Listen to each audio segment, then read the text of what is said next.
ॐ उद्यद्भानुसहस्राभायै नमः ॐ चतुर्बाहुसमन्वितायै नमः ॐ रागस्वरूपपाषाढ्यायै नमः ॐ क्रोधाकाराङ्कुशोज्ज्वलायै नमः ॐ मनोरूपेक्षुकोदण्डायै नमः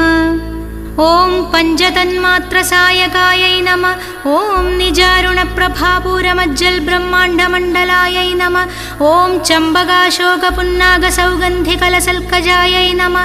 ॐ कुरुविन्दमणिश्रेणीकनल्कोडीरमण्डितायै नमः ॐ अष्टमीचन्द्रविभ्राजदलिगस्थलशोभितायै नमः ॐ मुखचन्द्रकलङ्गाभमृगनाभिविशेषकायै नमः ॐ वदनस्मरमाङ्गल्यगृहतोरणचिल्लिकायै नमः ॐ वक्त्रलक्ष्मीपरीवाहचलन्मीनाभलोचनायै नमः ॐ नवचम्बकपुष्पाभनासादण्डविराजितायै नमः ॐ ताराकान्तितिरस्कारिनासाभरणभासुरायै नमः।